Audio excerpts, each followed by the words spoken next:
பழமையான ஒரு நாட்டில் மித்ரன் என்ற நல்ல மனம் கொண்ட ராஜா வாழ்ந்து வந்தார்.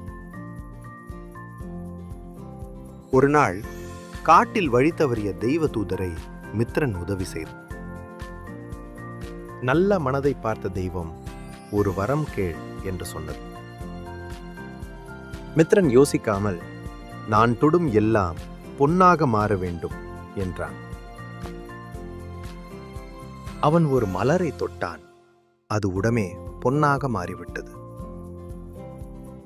அரண்மனை முழுவதும் பொன்னாக மாற மித்ரன் மிகவும் மகிழ்ந்தான். ஆனால் பசி வந்தபோது அவன் உணவும் பொன்னாக மாறிவிட்டது. அந்த நேரத்தில் அவன் மகன் அர்ஜுன் ஓடி வந்து அவனை அணைத்தான். அவனும் பொன்னாக மாறியதும் மித்ரன் மனம் உடைந்தான், மிகவும் வருந்தினான். அவன் தெய்வத்திடம் மன்னிப்பு கேட்டான். எனக்கு இந்த வரம் வேண்டாம் என்றான்.